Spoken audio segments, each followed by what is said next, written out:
Hey guys! Kenny here and welcome back. For today's video, as you can tell sa title, ang gagawin natin is itetest natin yung newest collaboration ni Sis Heart Evangelista with Happy Skin. Kinarir ko na talaga yung pagiging sis simula na nag-comment siya sa video ko, but anyway, ayun nga. Today, itetest natin yung kanyang lipstick line with Happy Skin, and yung tawag dito is the Cozy Chic and Casual Couture Collection. And I'm so happy because I have here the complete collection. So we have the Moisturizing Matte Lippy, meron tayo ng kanilang gloss stick, and itong lip treatment oil, which I cannot wait to try. Before we continue, of course, kung bago kayo sa channel ko, if you haven't already, make sure to click the subscribe and bell button para ma-notify kayo kapag may bago akong uploads. Again, we have total of 3 products dito sa collection, and bawat product may 2 shades. And yung una nating susubukan sa video is itong Shut Up and Kiss Me Moisturizing Matte Lipstick. This lipstick retails for 649 pesos.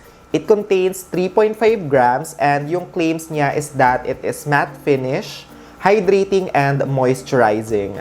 Packaging looks like this, and for me, sobrang love ko siya kasi very Parisian yung vibes niya. Maganda yung illustration, and it looks classy. Ganito naman yung actual component or bullet ng lipstick, and as you can see, super consistent talaga kasi kung ano yung design ng box, ganun din yung pinaka-lipstick. I love it. Super nice yung packaging kasi alam mo talagang pinag-isipan siya and pinaghandaan. Hindi siya yung klase ng product na parang sa box lang maganda, but once you look at the actual component or product, hindi na. When it comes sa scent ng product, actually, it doesn't have any scent. May faint na amoy lang siya ng regular lipstick or makeup. May amoy ba? Tinanong talaga kita. Check mo. Wala ko na. Diba wala? Wala siyang scent, mga kaibigan. Kasi kanina parang nasa isip ko meron eh. Pero wala naman. Subukan na natin yung lipstick, and yung first color na itatry natin is Daydream.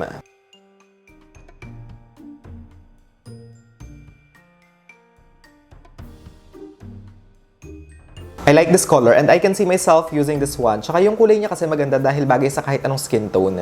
Formula-wise, I don't have any complaints because true to its claim, hindi talaga siya drying. Tapos pagdating sa pigmentation, super intense or rich nung pigment niya. Tapos kahit i-rub mo yung lips mo after mo siyang i-apply, hindi siya yung nagiging patchy or streaky kasi may mga ganong lipsticks eh. Even though dry yung lips ko, na-notice ko din na hindi siya nagkikling sa mga dry patches.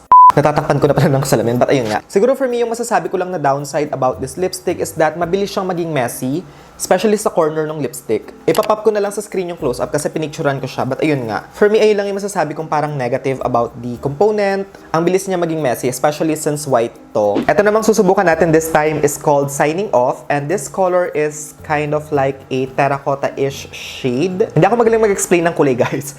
But ayan, as you can see, para siyang warm brick color, parang ganon.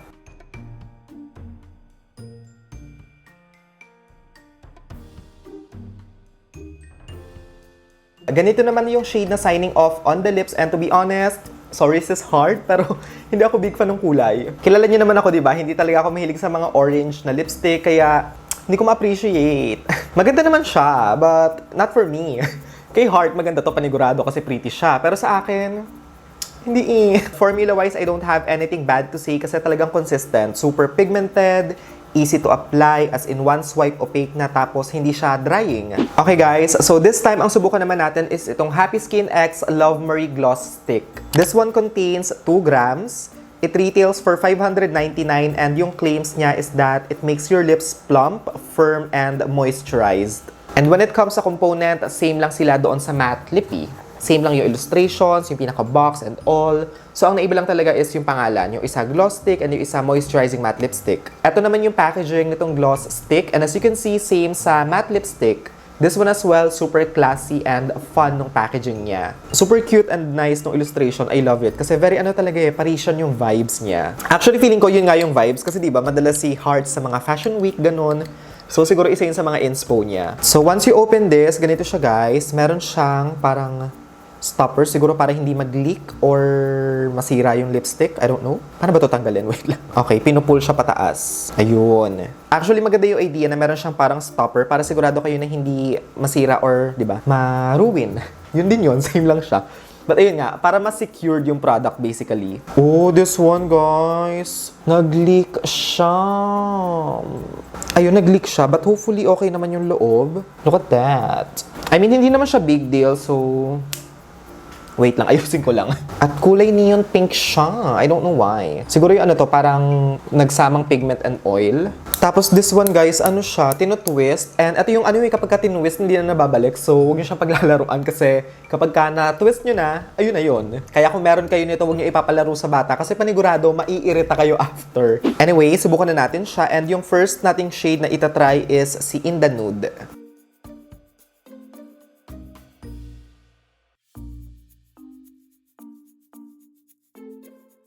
Add to cart. Ngayon na, bili. I-add to cart nyo na to. Sobrang nice niya guys, grabe. Again, this one is the shade In The Nude. And as you can see, sobrang perfect niya for everyday kasi very MLBB lang siya. As in, super close nung kulay niya sa lips ko. Kaya, ang ganda niyang tignan. Initially, akala ko magiging parang ano to. May pagka-neon, hindi ko alam kung dahil ba dun sa nag-leak na oil. Sobrang tingkad kasi nung pagka-pink, nung oil na kumalat. But, this color is nice. I love this. And tama nga yung claims ng lipstick. It's very moisturizing. It makes your lips look plump and firm. Ayun o, diba? Sobrang plump and juicy tignan ng lips ko. Ang ganda. If you have dry lips, sobrang perfect na to. Tsaka ang maganda sa kanya, wala siyang scent. Tsaka taste. Wala kang mafe-feel ng weird na pakiramdam or lasa. Super comfortable niya. Actually, you know what guys? Nag-iiwan siya ng stain. So yung nakita natin kaninang parang neon pink dito sa wipes, eto na siya. Pero hindi naman pangit yung pagka-pink niya, kaya okay lang. It's not a big deal for me. So, second shade na susubukan natin is High Fashion. And this one parang may pagka-mauve siya. Ayan, nag-twist lang ako ng 4 or 3, hindi ko sure. Pero hindi na siya sobrang ano. Kagaya kanina, ayan, medyo konti na lang yung nakalabas.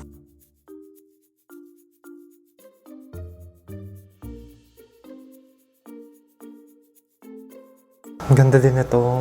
Wow. In fairness kay sis Heart, no? Kaya mag-aang loob ko sa kanya eh. Charot. Look at that, di ba? Ang ganda niyo. I love it.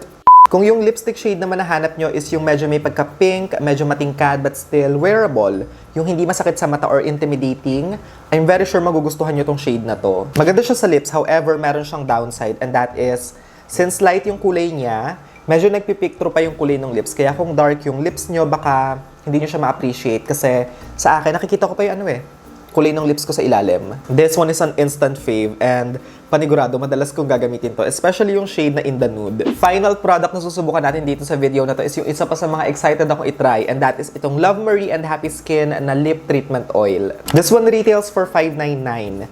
It contains 7 ml and yung claims niya is that it makes your lips smooth, supple, and hydrated. Packaging looks like this. As you can see, same lang yung vibes niya sa mga nauna nating tinest. But this one, smaller lang siya. And ito naman po yung close-up ng component nitong lip oil.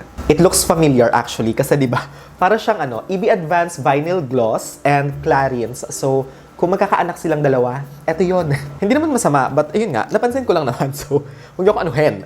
Anyway, so dito sa isang to, we have 2 shades. This one is clear and ito naman si Rosé. May peach siya. Sweet yung scent niya, pero hindi naman siya masakit sa ilong. Tsaka ang ganda ng applicator, mataba siya, na mabilog. Diba? Perfect siyang ipang ano sa lips. Actually, this one feeling ko, alam ko na magugustuhan ko siya kasi sobrang big fan talaga ako ng mga lip gloss, mga lip oils, or anything na ginagawang plump and juicy yung lips. But of course, subukan pa rin natin. So, ito na. Subukan na natin.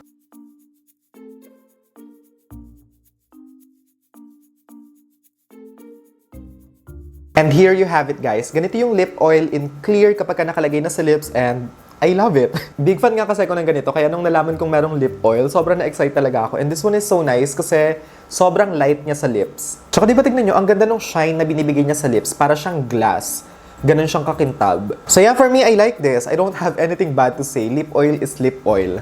Maganda talaga itong mga ganitong product for me. Tsaka ang maganda kasi dito, pwede nyo siyang gamitin alone as it is or kaya pang topper sa mga lipsticks na matte. So, halimbawa, yung matte lipstick dito sa line, gusto nyo gawing glossy, pwede nyo patungan ito. This time, ang subukan naman natin is itong shade na Rosé and sobrang curious ako malaman how this looks like sa lips. Kasi diba, when you look at it sa packaging, parang sobrang bright and bold nung kulay. And actually, this one, guys, parang medyo may pagka-cherry yung kulay niya. Tsaka ano siya, blue-based na borderline red and pink. Hindi ko ma-explain yung kulay. But as you can see dito sa part na to, oh. Ayan o, diba? Kapag ka-close up, tignan nyo, parang may blue undertone siya. Sana cherry na lang yung pinangalan, ano? Kasi ganito yung kulay ng cherry. Hindi naman sana nangyayalam kay sis Heart, but, diba?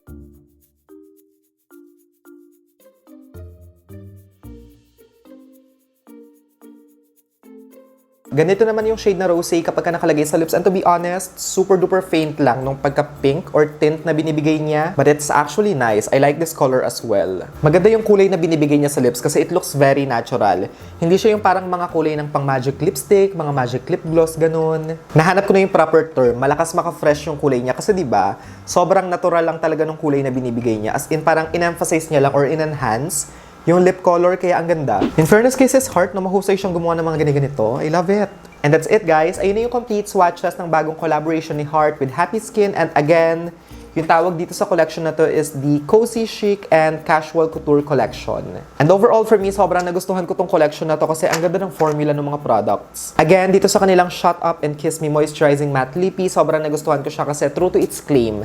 Even though matte yung finish, very hydrating and moisturizing sa lips. Dito naman sa kanilang gloss stick, sobrang nice nito guys. You need to get your hands on this kasi I love it. Sobrang nice ng formula niya. Very moisturizing, hydrating, hindi siya malagkit, hindi mabigat sa lips. And dito din sa lip oil, sobrang gusto ko siya kasi ang ganda din ng formula. Sobrang ganda ng consistency ng product kasi hindi siya yung klase ng lip oil na parang ang gloopy or goopy something. Nakalimutan ko yung term. Gloopy ata. Basta yon, hindi siya malagkit or parang glue yung pakiramdam sa lips. Sobrang komportable niya and ang ganda. And etong nasa lips ko guys, kanina ko pa siyang in-apply nung nag-swatch ako. But until now, ang ganda pa din ang itsura niya, parang freshly applied and hindi pa din nagfe-fade. And to be honest, ang hindi ko lang naman nagustuhan dito sa anim na sinubukan natin is yung matte lipstick in the shade Signing Off, yung orange. Medyo pricey lang siya ng konti, but you get what you pay for kasi talagang maganda yung quality and yung performance niya. So yeah, kung 50-50 kayo or hindi pa kayo decided kung bibilhin nyo ba itong Happy Skin and Love Marie collection, ito na yung sign. Huwag na kayo magdalawang isip kasi sulit talaga and maganda. Anyway guys, that is it for today's video. I-check nyo na lang din sa description box guys ha, yung Lazada link kasi lahat ng sinubukan ko sa video na to, ililink ko sa description. Thank you guys so much for watching. I love you all so much. Stay safe. And I hope to see all of you again on my next one.